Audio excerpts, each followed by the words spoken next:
Hello guys, আসসালামু আলাইকুম। চলে আসলাম আপনাদের মাঝে আরও একটি নতুন ভিডিও নিয়ে। তো আজকে আমি যাচ্ছি ঢাকা থেকে পটুয়াখালীর উদ্দেশ্যে। আমার গাড়ি হলো আপনার শান্তি পরিবহনের এই হিনো ওয়ান যে একে গাড়িটা।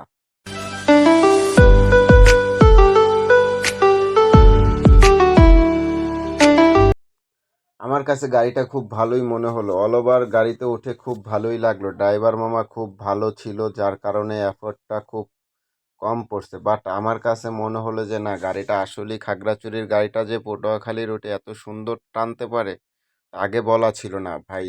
মাওয়া রোডে এসে ওর গাড়ির স্পিড ছিল আপনার নর্মালি স্পিড ছিল 110-এর উপরে, মানে 100-র উপরে স্পিড ছিল, 100+ গাড়ি টানছে। খুব আমার কাছে মনে হলো যে না, আসলেই খুব ভালো একটা গাড়ি, ভালো টান ভাই। শান্তির পরিবহন তো আপনার বেশিরভাগ গাড়ি হলো আপনার তাদের বহরে অনেক মানে কোম্পানির থেকে নেওয়া, যেমন অ্যাসালম, হানিফ, ইগল, অ্যানা, এইসব বহরের থেকে ওরা গাড়ি আর কি পুরাতন গাড়িটা কিনে নিয়ে আসে শান্তি পরিবহনের। একে ওয়ান যে গাড়ি, তো খুব ভালো লাগলো আমার কাছে গাড়িটা আর কি।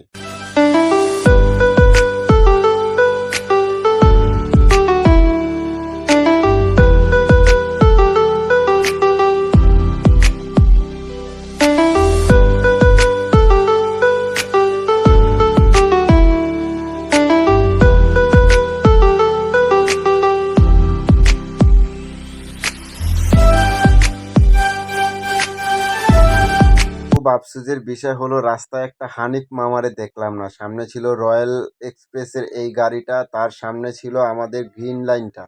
বাট এই রয়্যাল এক্সপ্রেসের এই গাড়িটা আমাকে কোনোভাবেই সাইড দিতেছে না, যার কারণে ড্রাইভার একসময় রাগ হয়ে খুব ক্ষিপ্তভাবে টান দিয়ে আপনার এই রয়্যাল এক্সপ্রেসটাকে ওভারটেক করে। সামনে এসে দেখি গ্রিন লাইনকেও ওভারটেক করার জন্য চেষ্টা করে, বাট বামে ট্রাক থাকার জন্য হলো না। গ্রিন লাইন গাড়িটা আসলে এইসব গাড়ি তো আর টানের গাড়ি না, এগুলা বেশিরভাগই সাইড করে চালায়। তবে অল ওভার আমার কাছে মনে হলো যে না, শান্তি পরিবহনে অনেকে খাগড়াছড়ির তো ভাই কিং বলা যায় শান্তি পরিবহনকে, কারণ খাগড়াছড়ির রোডে ওদের বহরে অনেক গাড়ি, ওদের মানে নাম ডাকও খুব ভালো শান্তি পরিবহনের।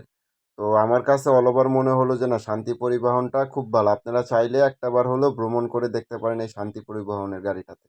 আমার কাছে নন এসি হলেও গাড়িটা খুব ভালো লাগলো আমার কাছে আর কি। এক্সক্লুসিভ মনে হলো যে না, আসলেই কথা বলতে বলতে আমরা গ্রিন লাইনকে ওভারটেক করে ফেললাম। আর একটা কথা বলতে কি, আপনার গাড়িটা কিন্তু 36 সিটের গাড়ি, ঠিক আছে ভাই? এটা 36 সিটের গাড়ি, যার কারণে মানে বেশ, মানে আপনি বসেও কমফোর্ট ফিট পাবেন। আর গাড়ির মানে যা বলার মতো না, খুব সুন্দর গাড়ি। আমার কাছে ভালোই মনে হলো গাড়িটা আর কি। এইটাই।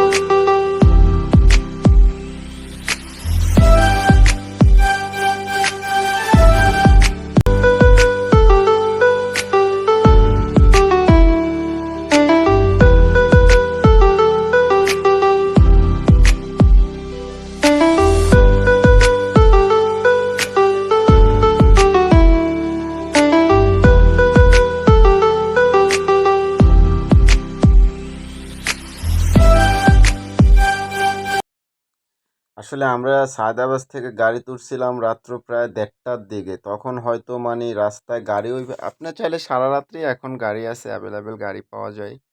আর সব থেকে বড় কথা হলো আমাদের গাড়িটা অল ওভার খুব ভালোই ছিল, যেটা বলার মতো আর কিছু নাই আপনাদের মাঝে। সবই বিস্তারিত বললাম। একে ওয়ান যে গাড়ির বহরও ভালো, গাড়িও খুব ভালো টানের গাড়ি ছিল, তো খুব ভালো। কিন্তু আমাদের ড্রাইভার মামা ছিল চিকনা। মামাকে বললাম, মামা রাস্তায় যদি একটা হানিফ পাওয়া যায়, তো তখন মামা বলে যে আসলে রাত্র তো অনেক, এখন এই টাইমে হানিফ পাওয়া খুব টাফ হয়ে যায় আর কি। তো এই জন্য ভাবলাম যে যাক, হানিফ যেহেতু পাই নাই, যে কয়টা পাইছি তাই ওভারটেক করি। তো সামনে আমাদের হেকে অন যে একটা ইগল পাইছিলাম, ওইটাকে ওভারটেক করলাম। তো দ্যাটস ইট, এতটুকু।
আজকের ভিডিওটা আসলে এইখানেই শেষ করতে হবে। আমি হঠাৎ করে ঘুমায় পড়ার কারণে আর কি ভিডিও বেশি করতে পারি নাই। তার চোখে আমার চোখেও ঘুম অনেক, এই জন্য পুরো ভিডিওটা কন্টিনিউ করতে পারলাম না। সরি আপনাদেরকে।